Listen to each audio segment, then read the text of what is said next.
এই নোংরামি করেছে। সব ভাইজান বাইক নিয়ে, সব বাইক মানে ভাড়া করে নিয়ে এসছো। যদি প্রশাসন নিজে থেকে, উনি প্রশাসন কি বললো, অভিযোগ দায়ের করো। এই কদিন আগেই দিয়ালকে লেখাকে কেন্দ্র করে আমাদের ছেলেদের পায়ে হাড় ভেঙেছে, যে কোনো প্রশাসন নেওয়া হচ্ছে। এখনো কি বলছে, ঠিক আছে, আমরা দেখছি প্রশাসন কাল পর্যন্ত কি করে। অশান্তির সৃষ্টি দেখা গেল, কি বলবেন? পরিকল্পিতভাবে এখানকার যে লোকাল লাইনটা আছে সেটাকে বন্ধ করে দিয়ে কর্মী সমর্থক যারা যাচ্ছিল তাদের উপরে হামলা চালিয়েছে। এখানে শওকত মোল্লা সাহেবের নির্দেশে, খায়রুল ইসলামদের নেতৃত্বে খায়রুল ইসলাম সাহেব সেখানে দাঁড়িয়ে থেকে এই হামলা চালিয়েছে। প্রশাসনকে এটা হতে পারে আমি আগে জানানোর পরেও তারা অ্যালার্ট হয়নি, বরঞ্চ অভিযোগ যেখানে প্রশাসন দাঁড়িয়ে থাকার পরও তারা ইনঅ্যাক্টিভ ছিল। বড়বাবু এখানে এসেছিলেন, অনেক গল্প শোনাচ্ছেন, তো বড়বাবুকে বলছি যদি আমরা আইন হাতে তুলে নিই বিপদ হবে কি। উনি বলেছেন অভিযোগ দায়ের করুক, ব্যবস্থা নেব। এই ইতিপূর্বে চরিশ্বরে যে ঘটনা ঘটেছিল, যে আপনার ব্যবতাতে যে ঘটনা ঘটেছিল, অভিযোগ দায়ের করেছি, আমাদের কর্মীদের উপরে প্রাণঘাতী হামলা চালিয়েছে। এখনো পর্যন্ত ব্যবস্থা গ্রহণ করেনি প্রশাসনের পক্ষ থেকে, তারা দিব্যি ঘুরে বেড়াচ্ছে। এখন দেখা যাক, আমাদের কর্মীরা মেডিকেল করে জমা দিক।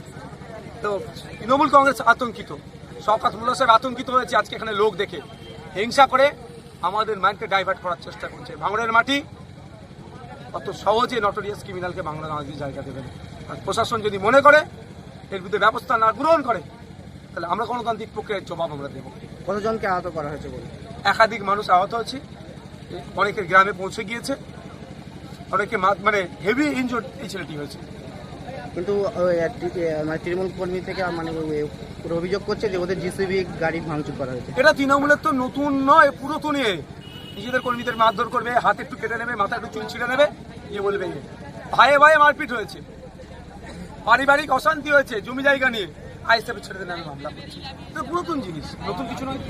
তাহলে আপনি এখন কি করবেন, কোথায় যাবেন? আমাদের যারা নেতৃত্বরা আছে তারা মেডিকেল করিয়ে আইনের দ্বারস্থ হচ্ছে, দেখা যাক প্রশাসন কি করে। নাহলে গণতান্ত্রিক পক্ষে আগামীকাল পরশুতে আছে। প্রশাসনের উপরে কি আস্থা আছে? দেখুন, এখন যেভাবে চলছে আমি বলবো না, সাধারণ মানুষকে জিজ্ঞাসা করুন প্রশাসনের প্রতি কত আস্থা রাখতে পারবে। গণতান্ত্রিক পক্ষে আমরা জবাব দেবো। কি করবো এখানে এখন বাড়ি দিয়ে ইনজুরি রিপোর্টটা করো।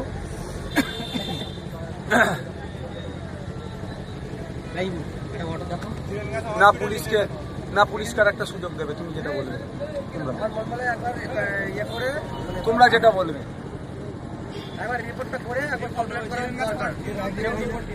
আগে অনেক কমপ্লেন দিয়েছি যে ওরকম বাড়াবাড়ি করছে, সকাল কালকে দোকান বন্ধ করে দিয়েছে, সেটা নিয়ে দোকানটা খুলেছো? সকালে কমপ্লেন দিয়েছি, এখনো খুলিনি। তালা কেটে করতে পারছো না?